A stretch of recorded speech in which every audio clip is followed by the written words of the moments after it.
يعني هو ده اخر كلام عندك؟ هو ده اخر كلام عندي، وانا مش هتنازل عن حقي في الكافيه، ولو عايزين انتوا تبيعوا ليا انا ما عنديش مانع. يا عم ماشي، وانا هاخد حقي وافتح لوحدي. خلاص ماشي. وانت يا عبد الله؟ وانا يا اسطى الحوار مش جايب همه، وهبيع زي فاروق. تمام، وانا مش هقف في طريق حد فيكم، ولو على الفلوس اصبروا عليا شويه. يا باشا ادينا معاك. ما خلاص يا فاروق، ما هقول لك اصبر عليا شويه. ما قلت لكم اصبروا عليا شويه هجيب لكم فلوسكم. طب وانا عاوز اضمن حقي. تضمن حقك؟ تضمن حقك من مين؟ من انا؟ يا اسطى عايز اضمن حقي. طب وانت عايز تضمن حقك ازاي بقى؟ انك تمضي لي على وصل امان. امضي لك على وصل امانه؟ انت شكلك نسيت العيش والملح اللي احنا كلناه مع بعض، ولحد كده خلصت. خلاص يا مصطفى، اهدى يا مصطفى. مفيش حاجه اسمها خلاص، وفلوسكم هتوصل لكم. سلام. يا فاروق ايه يا حبيبي؟ عامل ايه؟ الحمد لله، ادي الكرسي اللي طالع.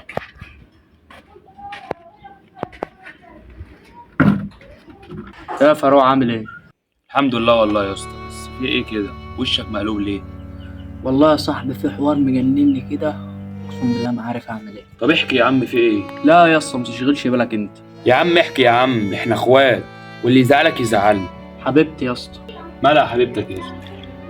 طلع يا اسطى عندها مرض وحش، وانا مش عارف اعمل ايه. طب وانت المفروض تعمل ايه؟ مش عارف والله يا اسطى، انا دماغي هتنشل من كتر التفكير. يا عم ريح دماغك واعمل زيي. اعمل زيك ايه يعني؟ بص يا اسطى، عيش لنفسك وكبر دماغك وسيبك منها. لا يا اسطى، ده بتحبني وانا كمان بحبها قوي. يا اسطى انت لو بتحبها بجد ما كنتش فكرت في الموضوع ده اصلا. خلاص يا عم كبر دماغك، وان شاء الله ربنا يحلها من عندك. خلاص ماشي يا اسطى. شفت يا عم مصطفى بعمل ازاي دلوقتي؟ وعشان طيب والسال كل خير، واحنا طلعنا هبل والله. ليه بتقول كده يا اسطى؟ انت يا اسطى قلت سيبه وهنفتح احنا لوحدنا، وادينا قاعدين اهو، لا شغله ولا مشغله. اعمل لك ايه يعني يا اسطى؟ ما انت كنت موافق على كل حاجه. وافقت يا اسطى لما انت طلعت لي مصطفى وحش وفي كل العبر، وفي الاخر طلع غير كده. عاوزنا نعمل ايه يا اسطى؟ نفضل تحت رحمته؟ لا يا اسطى مش تحت رحمته، هو الوحيد اللي كان فينا اللي بيفهم في الشغل ده. واحنا مش اقل منه عشان خاطر يبقى احسن مننا.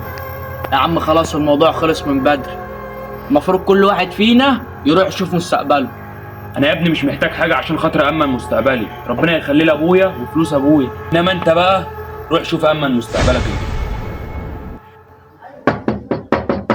ايه؟ افتح يا مصطفى، انا عبد الله. ازيك يا مصطفى، عامل ايه؟ تمام الحمد لله. انا عارف انك زعلان مني. انا؟ لا خالص، هزعل منك ليه؟ يا ابني اللي انتوا عملتوه جه في مصلحتي. طب وهنفضل واقفين على الباب؟ مش هتقول لي اتفضل؟ لا يا عم ازاي؟ اتفضل. تعال يا عبد الله اقعد هنا. معلش يا اسطى حقك عليا، ما تزعلش مني. طب انت جاي تقول لي الكلام ده ليه دلوقتي؟ انا عايزك ما تكونش زعلان مني وما تكونش شايل مني. انا من ساعه ما سبتك ومشيت ورا فاروق وانا حياتي اقسم بالله متلخبطه. انا كنت عايز اسمع منك الكلام ده، والحمد لله سمعته. يا مصطفى انا محتاجك يا اسطى، وعايزك تقف جنبي. اقف جنبك ازاي بعد اللي انت عملته معايا؟ انا بعد اللي حصل يا اسطى وحياتي كلها باظت، حتى الفلوس اللي كانت معايا اديتها لفاروق، قال لي هيشغلها وخسر. طب والمفروض اعمل لك ايه يعني دلوقتي؟ انا جالك يا اسطى عشان تشوف لي شغل معاك في الكافيه.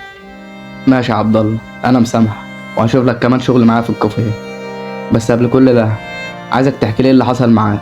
من بعد اللي حصل وانا خسرت كل الفلوس اللي كانت معايا، كلها راحت في الشغل بتاع فاروق. خلاص يا عم، اللي فات مات، وانا كده كده مسامحك. بس المهم نبدأ صفحة جديدة وننسى كل اللي فات.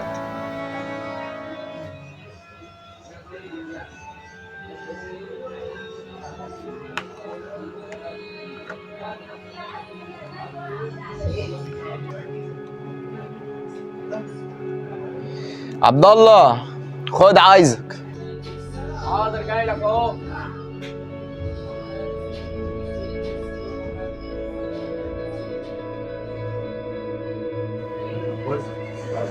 يا مصطفى ناديت عليا. بس يا عم الحلاوة ديت، الزبائن مبسوطين منك. الله يخليك يا اسطى، انا بعتبره مكاني والله. بص يا عم، الجمعية اللي انت كنت داخل معايا بيها بنص مرتبك. مالها؟ ما قلتليش يعني اما تقبض هتعمل بيها ايه؟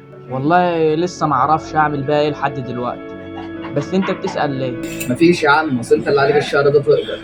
لا والله انا اللي عليا. يا لهوي والله العظيم الواحد ده بقى فيه دماغ خالص. انت طبعا مش عارف انت هتعمل ايه في الفلوس، صح؟ اه صح. طب بص يا عم، انا هقول لك. انت هتدخل معاه بفلوس الجمعيه ديت، تشارك معاه هنا في الكافيه.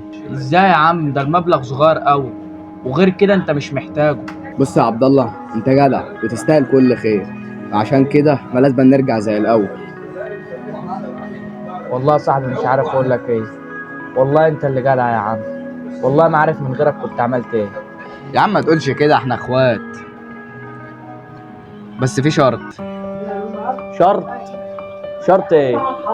فاروق ماله فاروق؟ مش عايز يدخل بينا تاني.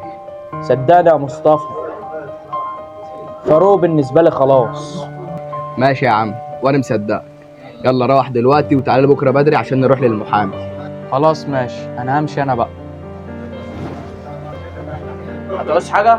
لا يا حبيبي، مع السلامه انت.